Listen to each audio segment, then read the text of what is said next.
Hey guys, welcome to today's episode of the Truth Circle, where the truth is the only thing worth saying. And today is a little twist here. I'm not just the only one hosting. I have here with me Frannie. Hey guys, how you doing? Good day to you and welcome to another lovely episode of the Truth Circles, where the truth is the only thing worth saying. And hey, Miss Jane. Hey Frannie. How you doing? I'm good, thank you. How you feeling about today's topic? I feel happy and excited. I don't know, but I feel like we're going to be shaking some tables today, Yeah. The bass and the boss is coming because, the body goes some plans, but no, don't worry. You feel no foolish. All right, guys, today is a dynamic topic and it promises to really be exciting and inquisitive because we're here to help you, think deeper and ask some questions that you may have not been asking. So, Ms. Jane, let her rip. So today's topic, we're going to be talking about if polygamy is a sin. So we're going to be looking at it from the cultural aspect, religious aspect, and the societal way, the conventional way we've been doing it. That's the cultural aspect and the evolved way it should be. So we're going to be hearing from our guests today. We have lovely guests sitting here today with us, and I have by my right. Thank you. Reverend James Chinedu a minister in the Praise Branch of Nigeria. I'm heading one of our churches in Mecca. I'm happy to be in your midst. Thank you. Thank you so much for being here, Reverend James. It's a pleasure to have you today. Pleasure is mine. Okay. And by my left, I have. Okay, my name is Damilola. I'm a social media manager. I'm a digital content creator. Thank you for having me. Nice to have you here, Dami. It's good to have you here. Welcome. Are you ready for today? Yeah, I'm very ready. Is polygamy a sin? Okay. So first things first, let's do the basics, right? So Ms. Jane has our first question and let's hear from her. So our first question is, what is polygamy? All right. Thank you very much. First of all, we need to understand that the word polygamy is a compound word. It's having two things in one. We have in it polygyny, and we also have polyandry. Polygyny that connects with a man having more than one wife, whereas polyandry talks about the woman having more than one husband. But contemporarily, whenever the word polygamy is mentioned, we tend to understand that it is having more than one spouse. Yeah. That is what I can say about polygamy. Okay. So Dami, over to you. What is polygamy according to you? I think it's quite crystal clear. A man getting married to having two wife, two wife, and a woman having two husbands or more than one husband. So it's crystal clear. Okay. All right. So that takes us to our next question now that asks, what is the social cultural standpoint or viewpoint of polygamy? And I think I'll let you take the first on this one. When we talk about polygamy and the question that is being asked from the onset, whether it is a sin or not, first of all, we're going to look at mindset, because this whole topic of a thing, the whole thing is everything has to do with mindset. We have three different things that makes mindset. We have the culture, the religion, and your exposure, how exposed you are. Now, when we want to talk about polygamy socially, let's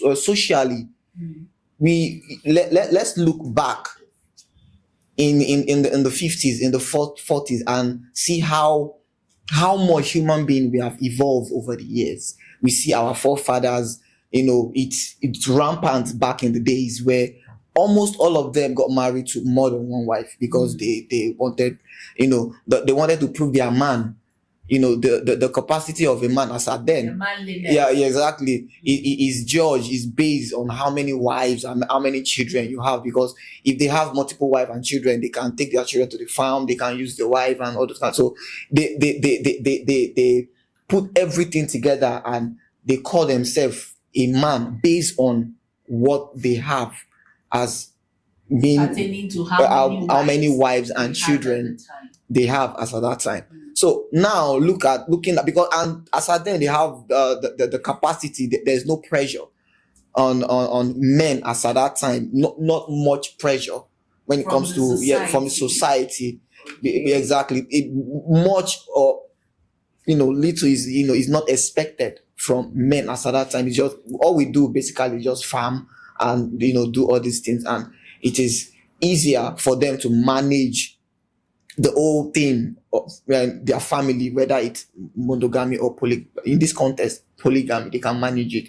Now this is 2025, and the world has evolved, and we have evolved as human beings. But did we evolve or regress? I think we evolve. We evolve. Okay. The reason why I would say we evolve is the kind of women, the value of women has increased. Yes, the value of women has increased, because I wouldn't want to agree that a woman that that has so much value, when I talk about value, is she's educated, she's valuable, she has a skill, and she has a lot to help. Like they say now, that what do a woman bring to the table? Okay. There has been a lot of controversies, about what a woman brings to the table, and now a lot is expected from women now. So when we're talking about them, that valuable woman subjecting herself to that kind of family, polygamy, to being a second wife, I don't think they would want to, subject themselves to, regardless of whether the man has money or not. So it's easy. I think their preference has been upgraded over the years because of how evolved they have been over the years. So sociologically, I would say polygamy is not advisable. We have seen a lot of things that has gone wrong because of polygamy. Now. Yes, now. Not before. Before, why? Because now there is a lot of financial pressure. Okay. And we can look at the society right now, especially in Nigeria. A lot of things is going wrong financially. Things are not going the way it's supposed to go. So if things are not going the way it's supposed to go, you want to add to the problem of the country by having multiple wives and having too many children. Now you can't cater for them, because we're going to be having bad eggs in the society, because you are not man enough to take care of. You cannot be a man enough in this 2025 to take care of multiple children. Let me get your standpoint on this. What is the socio-cultural viewpoint or standpoint on polygamy? Socio-cultural standpoint. First of all, I want to make a point clear. Society has a way of affecting the way we think. True. And the way we do things, which also has to do with the culture, the people's way of life. But if we look at even the 50s that my brother Dami was talking about, we discover that in most of these polygamous homes, apart from the pressure he has talked about, you will see that the upbringing of the family, the relationship, most times is not healthy. Apart from the fact that many fathers or many parents, many men in those days are measured by the number of wives they marry. True. To really say whether they are rich, healthy, man enough. But you discover that most of those families end up not too good. And in most of those polygamous families, that is where you have the bad eggs in the side, if I may use that word. In most cases, the children of those families don't come out well as it were. As bona fide members of society. Good. And so what could be the underlying problem, or what could have been the underlying problem that you saw that made you come to this conclusion? Let's just have one as a look-see. Family value is lacking. Okay. In them. Why is it lacking? Now, apart from the fact that the man is only interested in producing children. You see that cohesion that should have been in a family, that manly discipline that should have been most times is lacking, because the man may not have enough time to spend with those he calls his children. The major interest then was maybe to take care of his farm and his establishment. True. And then he's off. He just answers the father of the children And the provides. sense of name. Maybe he can provide as much as he can. And in most cases, just like I have mentioned, those pressures are never met, because many times they tend to produce children beyond what they can handle financially. So they can only give piecemeals, and they leave the children fending for themselves in most cases. And you know that when society is not fair to you, you tend to do things that you are not expected to do in order to survive. True. So you do your way anyhow, to go through the cycle. Anywhere belly face, Abby. I'm telling you. and you end up, breeding children that will in turn be a menace To the society. The family values can only be inculcated in a child when the family is not polygamous, like Exactly. when they just a money, like just a monogamous family. So when there is polygamous family, they tend to go misbehave. It's more likely. Then I also want you to understand that the smaller the better. When you have a large thing in your hand, it is more difficult for you to handle than when you manage. have a smaller manage. Than when you have a smaller chunk of it, you can always carry it around. But when you have a large thing, the pressure is much, and most times you may, instead of saying "let me not die, let me just do the work." Okay. Let me jump in here, Reverend James, because the truth of the matter is, you are right, Dami. Every family has its core.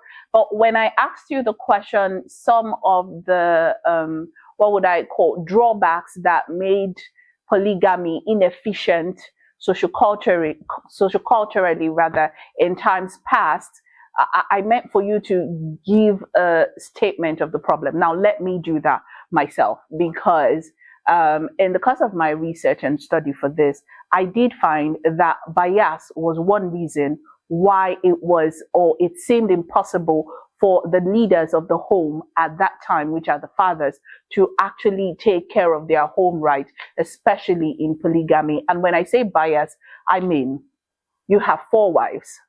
I'm sorry, you love your wives, but you don't love them equally. Yeah. It's impossible to love 4 people equally. Unless, of course, you are Abba, which you're not. But if you were Abba, then you could do that. But you're not Abba, so you can't do that. So the bias is there. The favorite wife will have more favor for herself and her kids in that marriage. That's one. Then the envy sets in. That's another drawback. The wife who is not favored begins to look upon herself and her children as, am I not also a wife? Why am I being limited, or why am I kept in the corner? Yeah. It even happened in the Bible, where you have, was it Isaac now? No, it wasn't. It wasn't Isaac. I'm trying to remember was it Isaac? Yes. And that was even the same mother. The same mother gave birth to Esau. Rebecca was the mother of both Esau and Jacob. But then she even had a favorite child, which was Jacob, and somehow managed to get Jacob to receive the blessing from Isaac, which of course resulted to Esau being left out. Because when Esau came to the father, I felt like he was being cursed more than he was being blessed. And that is just another thing. And these were the drawbacks of polygamy in times past, culturally. Are we saying it's no longer there? Because I have even seen stories online and in physical where you have a woman who is not even yet in the home yet, as a wife, on the side, is already going diabolical. I watched a testimony of a young lady a couple of days ago online where she was sharing that 20 years of their lives as a family was wasted by the side chick of the father because she went diabolical just because she wanted to be a second wife. And the man never gave her that recognition of wife. And so he made sure the man saw his ex-wife, because the man is late now, made sure the man saw the wife he married and her kids as monsters to his dying day. 20 years of suffering just because. And a man is polygamous in nature. Okay. Remain polygamous in nature. On to the next Do one. I beg to even differ? That point that men are polygamous in nature. It boils down to values also. Yes. Because when you talk about what I can do, I should not listen to what society says. Mm-hmm. You know that these days the internet has become so I don't know the particular Porous, that's that the word. everything goes. Everything can be said. Everybody is free to say things, whether it is the right thing or not.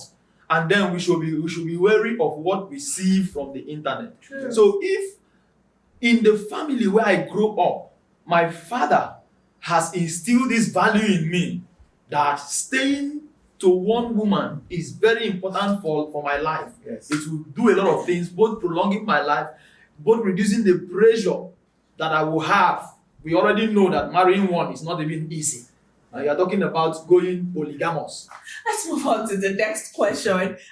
Now, we're going to look at this a little bit more wholesomely, and I'll let Miss Jane take the lead on this one. What is the biblical standpoint Yeah, on polygamy? on polygamy. Let's go back to the beginning. Genesis chapter 2, verse 24. Okay. We remember that in creation, after God created everything, he said it was good. And then he created Adam. And he gave Adam responsibility to name the animals. But while Adam was naming the animals, God saw that Adam was a kind of lonely. And that was when God said, it is not good for the man to be alone. I will make him an helpmate. Now we need to differentiate something there. There is a word, Adam, which we see in the Bible. It has to do with mankind. But when God was speaking about man, it's not good for the man to be alone. The Hebrew word used there is ish, which means man, the male species of mankind that God has made. And then he said he will make him an helpmate, a woman, Isha. The Isha came when Adam now woke up from the sleep and saw, this is the bone of my bone and the flesh of my flesh. She shall be called woman. Isha. Oh boy. Because she was taken out of me. That is the beginning. God created a male and female. So the biblical standpoint is that monogamy is sanctioned, not polygamy. And then going forward, Jesus himself quoted this Genesis chapter 2 verse 24 rather. And also Paul the apostles also encouraged and approved of what Jesus said about the monogamy stuff.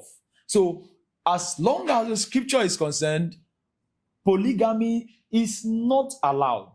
Polygamy is not encouraged. So that is the standpoint. That is the standpoint. That is the All standpoint. right, over to you, Dami.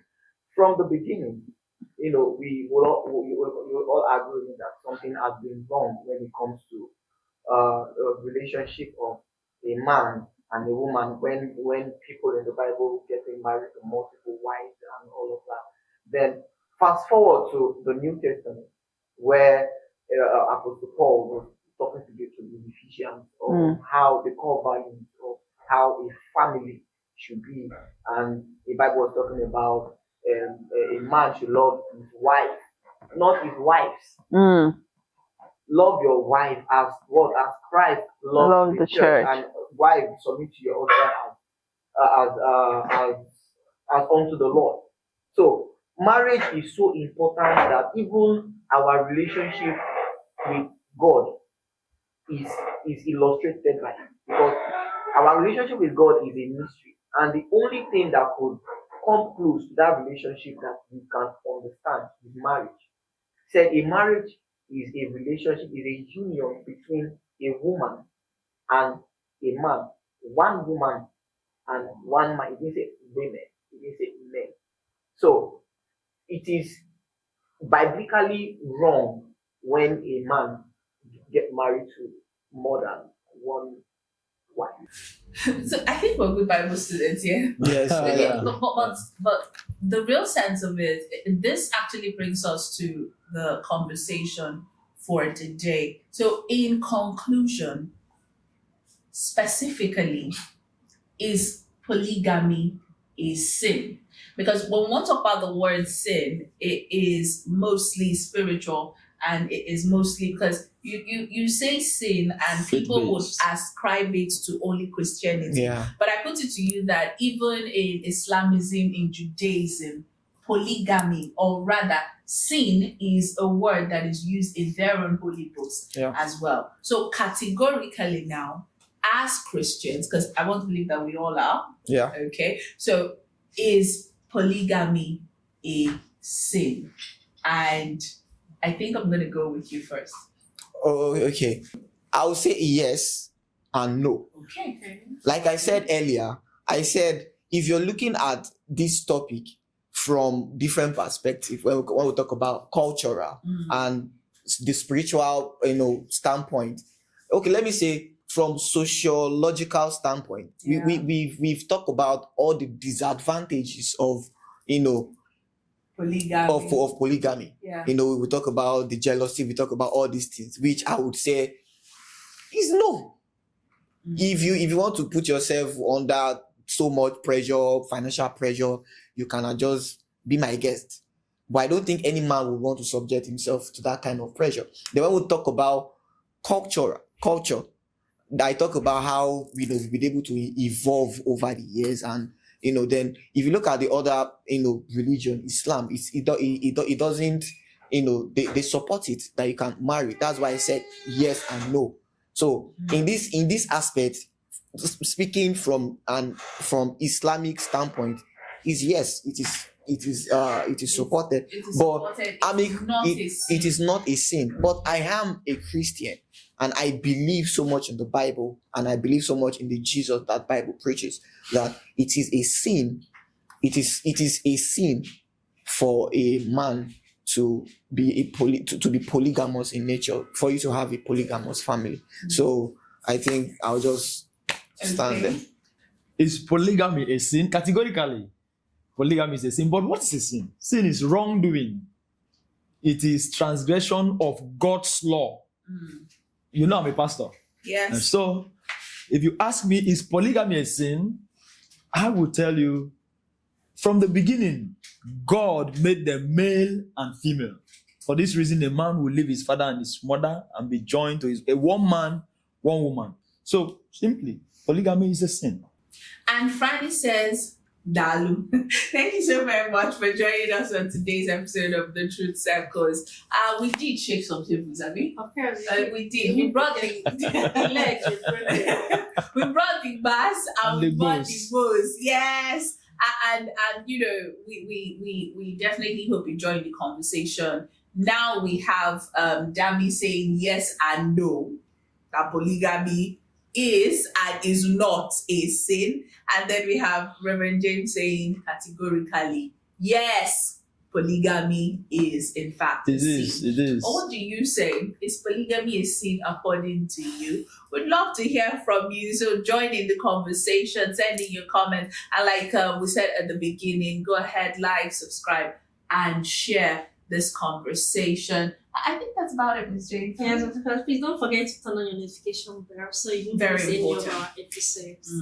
All right, and we will. But until then, before we go, we always tell you something here on the Truth Circles. Stay truthful, stay curious, and stay honest. And we will see them. We'll see you on the next episode. Ciao. Bye, guys.